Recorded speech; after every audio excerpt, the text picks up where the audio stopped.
Item ಯಾವುದೇ ಇರಲಿ try ಮಾಡಿ ಆಚಿ ಚಿಕನ್ ಮಸಾಲಾ.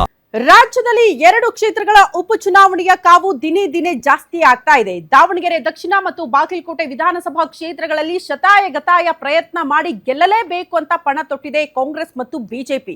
ಈಗ ಬಿಜೆಪಿಗೆ ಸಾಥ್ ಕೊಡ್ತಾ ಇರೋದು ದೋಸ್ತಿಯಾಗಿರುವಂತಹ ಜೆಡಿಎಸ್. ಪ್ರಮುಖವಾಗಿ ಎಚ್.ಡಿ. ಕುಮಾರಸ್ವಾಮಿಯವರೇ ಪ್ರಚಾರ ಮಾಡ್ತಾರಂತೆ ಅಭ್ಯರ್ಥಿ ಪರವಾಗಿ. ರಾಜ್ಯದಲ್ಲಿ ದಿನೇ ದಿನೇ ಹೆಚ್ಚಾಗುತ್ತಿದೆ ಬೈ ಎಲೆಕ್ಷನ್ ಕಾವು.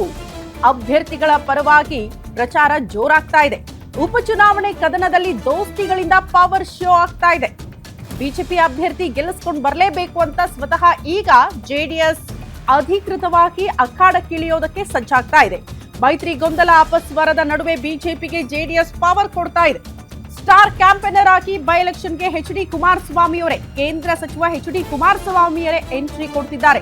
ಕೇಂದ್ರ ಸಚಿವ ಎಚ್.ಡಿ. ಕುಮಾರಸ್ವಾಮಿಯವರಿಂದ ಉಪಚುನಾವಣೆಯ ಪ್ರಚಾರ ಆಗುತ್ತಂತೆ. ಅಭ್ಯರ್ಥಿಗಳನ್ನ ಹಾಕದೆ ಬಿಜೆಪಿಗೆ ಬಲ ಕೊಟ್ಟಿದೆ ಜೆಡಿಎಸ್, ಅದು ಗೊತ್ತಿರುವಂತಹ ವಿಚಾರ. ಬಾಗಲಕೋಟೆ, ದಾವಣಗೆರೆಯಲ್ಲಿ ಎಚ್.ಡಿ. ಕುಮಾರಸ್ವಾಮಿಯವರ ಭರ್ಜರಿ ಪ್ರಚಾರ ಇರುತ್ತೆ. ಆಡಳಿತ ರೂಢ ಕಾಂಗ್ರೆಸ್ ವಿರುದ್ಧ ಎಚ್.ಡಿ. ಕುಮಾರಸ್ವಾಮಿಯವರು ಅಬ್ಬರದ ಪ್ರಚಾರ ಮಾಡೋದು ಫಿಕ್ಸ್ ಅಂತೆ. ಎಚ್.ಡಿ. ಕುಮಾರಸ್ವಾಮಿ ಎಂಟ್ರಿಯಿಂದ ಮತ್ತಷ್ಟು ಚುನಾವಣಾ ಕಣ ರಂಗೇರಲಿದೆ. ಎಚ್.ಡಿ. ಕುಮಾರಸ್ವಾಮಿ ಜೊತೆಗೆ ನಿಖಿಲ್ ಕುಮಾರಸ್ವಾಮಿ, ರೇವಣ್ಣ ಇವರೆಲ್ಲರೂ ಕೂಡ ಭಾಗಿಯಾಗ್ತಾರೆ ಅನ್ನೋದರ ಡೀಟೇಲ್ ಸಿಗ್ತಾ ಇದೆ.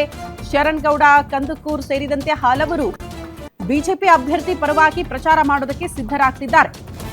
ಅಲ್ಲಿಗೆ ಮತ್ತಷ್ಟು ಚುನಾವಣೆಯ ರಂಗು ಹೆಚ್ಚಾಗಲಿದೆ ದಾವಣಗೆರೆ ಮತ್ತು ಬಾಗಲಕೋಟೆಯಲ್ಲಿ.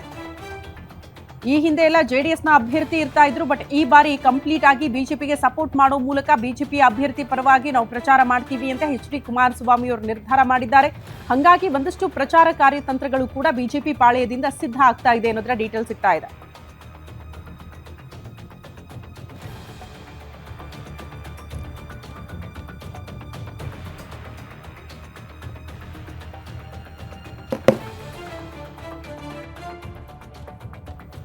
ದಾವಣಗೆರೆ, ಬಾಗಲಕೋಟೆಯಲ್ಲಿ ಎರಡೂ ಕಡೆ ಕೂಡ ಈ ಉಪಚುನಾವಣೆಯ ಕಾವು ದಿನೇ ದಿನೇ ಜಾಸ್ತಿ ಆಗ್ತಾ ಇರೋದನ್ನ ಗಮನಿಸ್ತಾ ಇದ್ವಿ. ಈ ಹಿಂದೆ ಕಾಂಗ್ರೆಸ್ ಅಭ್ಯರ್ಥಿಗಳ ಪರವಾಗಿ ಸ್ವತಃ ಇಡೀ ಸರ್ಕಾರ, ಇನ್ಫ್ಯಾಕ್ಟ್ ಸಿಎಂ ಸಿದ್ದರಾಮಯ್ಯ ಮತ್ತು ಡಿಸಿಎಂ ಡಿ.ಕೆ. ಶಿವಕುಮಾರ್ ಸೇರಿದಂತೆ ಪವರ್ಫುಲ್ ಸಚಿವರೆಲ್ಲ ಜೊತೆಯಾಗಿ ನಾಮಪತ್ರ ಸಲ್ಲಿಕೆ ಮಾಡಿದಂಥದ್ದನ್ನ ಗಮನಿಸಿದ್ವಿ. ಅಲ್ಲಿ ಶಕ್ತಿ ಪ್ರದರ್ಶನ ಆಗೋಗಿತ್ತು.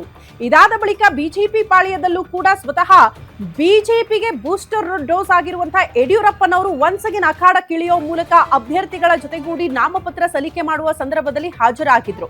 ಹಾಗಾಗಿ ಎರಡೂ ಪಕ್ಷಗಳಿಂದ ಇಷ್ಟೆಲ್ಲ ಕಾರ್ಯತಂತ್ರಗಳಾಗುವಾಗ ಈಗ ಜೆಡಿಎಸ್ ಕೂಡ ಬಿಜೆಪಿಗೆ ಮತ್ತಷ್ಟು ಬಲ ತುಂಬೋದಕ್ಕೆ ಸಿದ್ಧ ಆಗ್ತಾ ಇರೋದು. ಹಾಗಾಗಿ ಎಚ್.ಡಿ. ಕುಮಾರಸ್ವಾಮಿಯವರೇ ಸ್ವತಃ ಪ್ರಚಾರ ಮಾಡಲಿದ್ದಾರಂತೆ.